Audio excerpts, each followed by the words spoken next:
Have you ever been ill and required antibiotics? What's the one thing doctors always caution you about? In order for these to work, you have to take all the pills, the whole cycle. Now, what would happen if you took just one day's worth of pills, or maybe two? You might feel some relief, but after stopping, the infection would come back stronger than ever. Thus the caution to take the entire cycle. If we only had the wisdom to treat God's word the same way. Instead, mankind has a tendency to look for shortcuts, cliff notes, the quick version. And so we pull out a few verses and declare that simply reading those will fix all. We treat God like a genie in a lamp that we can call on when needed and ignore when things are going well. In doing these things, we will not find God. In Jeremiah 29:13, God says, "You will seek me and you will find me when you seek me with your whole heart."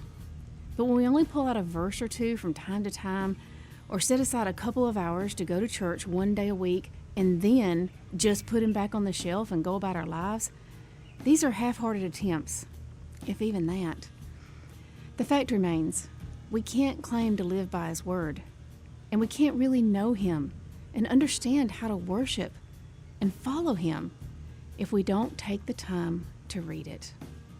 Of course, we say we just don't have the time, that our lives are simply too busy, and so we declare that he knows our hearts.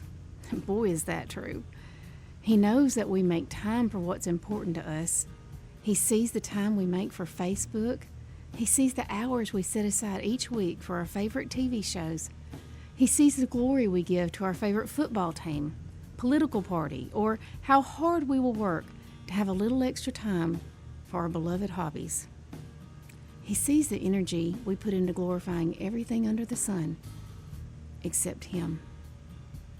He sees us actively ignoring him, barely even giving him a thought once per week. And yet, as ungrateful children, we expect him to think of us each day, to look after every detail of our lives, to watch over us and give us every good gift. But he knows our hearts, and he sees that we don't make time for him because he's not a priority to us. God is not a temporary thing. He is not fleeting. He does not change with our emotions, situations, or desires. He is constant. He is eternal. He is steadfast.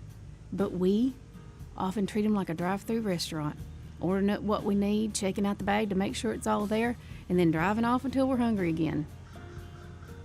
And then we wonder why it feels empty, why we don't understand him, why we don't feel closer, why we have this emptiness.